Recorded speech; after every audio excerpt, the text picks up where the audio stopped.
Bono is the CEO of Athena Health and our co-sponsor here tonight. When you think about all of the potential for insight and action that is rippling through the data of the healthcare enterprise every day, and you compare it to the amount of action that is actually taken with it, it is the most fundamental miracle of ineptitude and inaction and inhumanity that I know in the world. It's easier to watch the Europeans not put up hospitals in West Africa than it is to watch us sit in front of so much information and not do anything, including at my beautiful company. 3,500 passionate, ecstatic, brilliant people growing, changing, effort pouring out of their pores every day.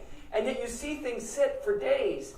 And they're like, yeah, well, I thought he was going to, or I thought I was going to. Even in the microcosm, it's like the EO, when you zoom in and the ant, and you go further and further and further in. Like, what is this thing that keeps happening?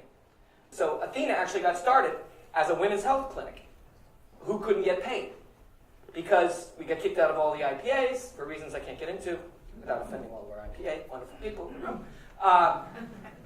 They weren't here. They were in California. But we ended up with all these Medicaid patients. And it turns out you can't get paid by a Medicaid person.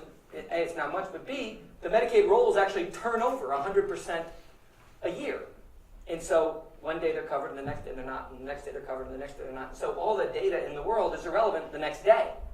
And so this idea of, why can't we stay with it somehow? Why can't we figure out some kind of persistence that follows us along? And we actually built a little website and became this pretty amazing. So there are now 56 million patients in AthenaNet, 5 Kaiser Permanentes, 55,000 doctors, all in one database. Extraordinary thing.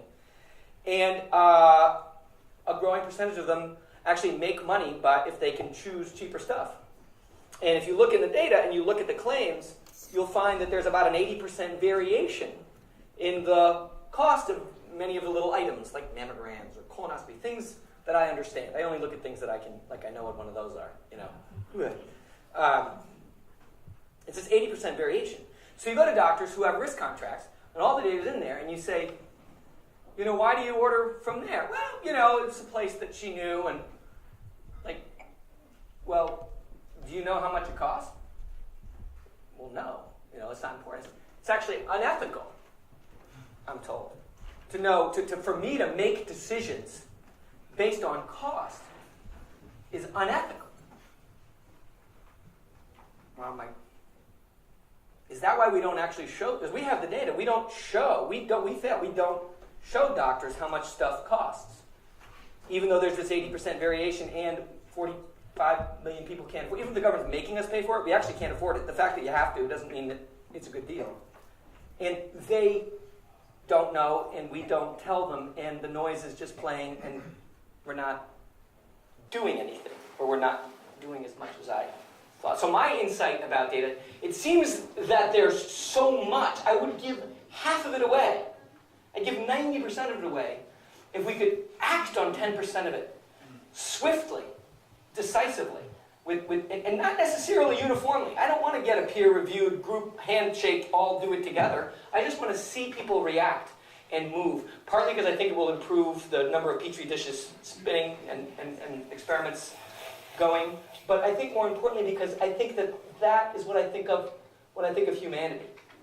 When I think of each agent trying to act, use free will, impulse, intuition, passion, desire to see something bigger than themselves, to act on whatever they have.